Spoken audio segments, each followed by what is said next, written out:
Nothing the Fed is doing is going to change. They're attacking the economy with a sledgehammer, and they don't need to. Now, folks, this may be the most important video that I upload today and is specifically for the following people and families.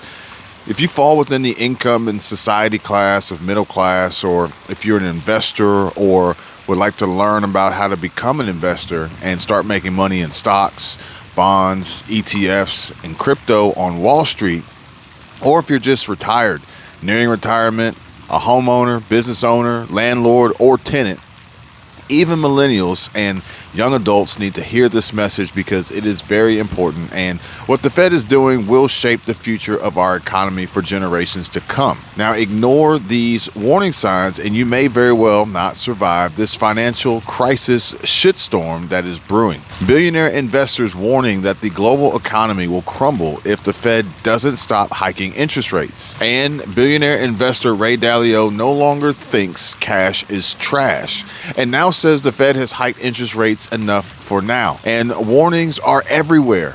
I hope you guys are paying attention.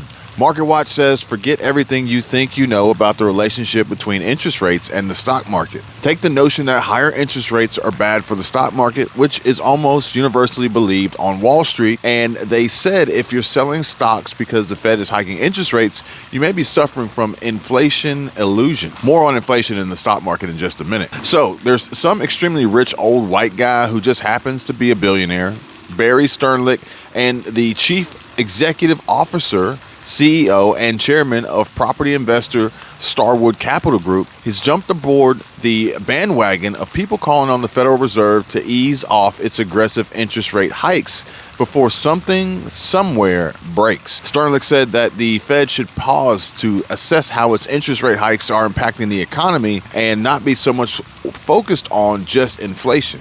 And that Federal Reserve Chairman Jerome Powell has already done enough to curb inflation. Now, I said it before, and Ray Dalio would say it again.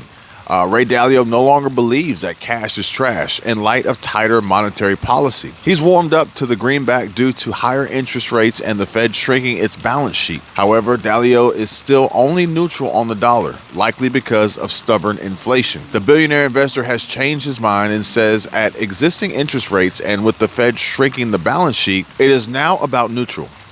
Neither a very good or very bad deal. Now, in other words, the short-term interest rate is now just about right. And the big reason for this change, in my opinion, is the important news is always last to break. And sharing this idea too soon would have given away his position before selling off. Now, billionaire, co-founder, and co-chief investor of Bridgewater Associates previously dismissed cash as virtually worthless in April 2020, as he expected near zero rates and ballooning money supply to erode the value of dollars over time. Now, he's singing a different tune. At existing interest rates and with the Fed shrinking the balance sheet, it is now about neutral, neither very good nor very bad in his opinion. In other words, the short-term interest rate is now just about right. Now, we have all witnessed the economic shift that's occurring. So Jerome Powell and the Federal Reserve has hiked interest rates up this year and shifted from pumping dollars into the economy to reducing its bond holdings. As a result, interest rates on bank deposits are set to rise. Rival assets are poised to perform relatively less well, and there's less pressure on the dollar from supply growth. But there is still pressure on the dollar in terms of inflation. You're going to need a whole lot more of them to buy basic necessities if the Fed can't get their act together and do it fast. However, some believe and hope a soaring U.S. dollar will force the Fed to pivot away from its interest rate hikes. What do you guys think? But Morgan Stanley says that won't be enough to prevent an earnings recession. So brace yourself, folks. Middle class and low income, they're talking to you. High income, top earners, you're not excluded either. If your spending is outpacing your income, you may be in for a rude awakening very soon. Time to freeze that country club golf course membership and list your Boston Whaler on Facebook Marketplace in the for sale section. So it appears increasingly likely that the Federal Reserve will pivot away from its currently hawkish monetary policy as global U.S. dollar liquidity is now where Morgan Stanley's Mike Wilson said, in the danger zone where bad stuff happens. Just like the Bank of England had to intervene last week by purchasing long-dated bonds to stem soaring gilt yields, the Fed will also likely have to intervene in a similar fashion whether that means a pause in rate hikes or full-out quantitative easing. Now, Mike Wilson followed up with, the first question to ask is, when does the U.S. dollar become a U.S. problem?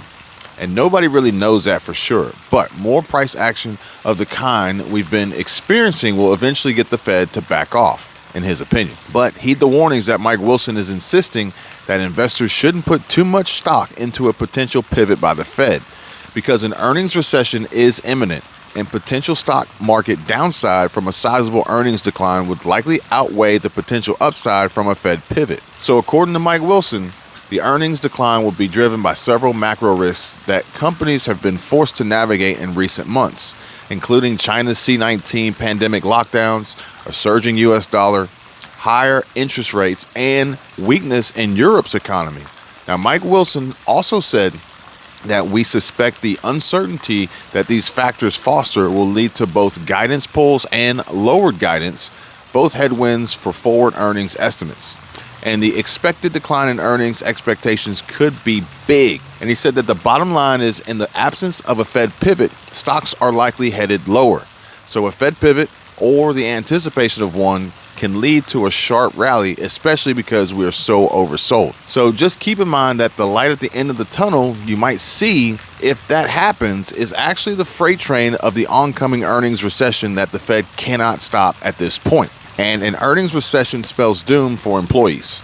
So I would be neglecting to share the honest truth with you guys if I didn't share with you that according to Goldman Sachs, interest rates, economic slowdown, and higher unemployment will drive U.S. households to sell more stocks in 2023. The term is de-risk.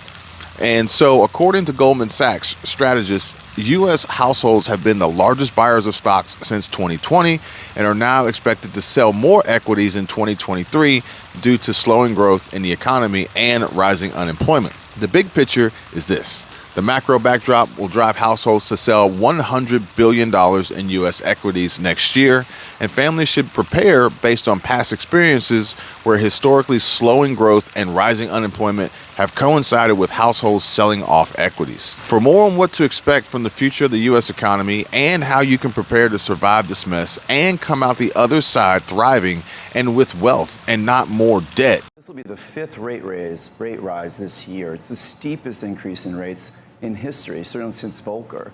But the background of the country today is so different than it was when Paul Volcker was chairman. We have $30 trillion of debt. The economy, if you look anywhere, is already slowing.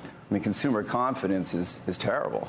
And where will that show up? And it will show up at Christmas. Nothing the Fed is doing is going to change. They're attacking the economy with a sledgehammer, and they don't need to. Check out this video right here and watch this one too. And don't forget to subscribe to the channel. Thank you guys for watching. You guys be safe. Take care. See you. Bye.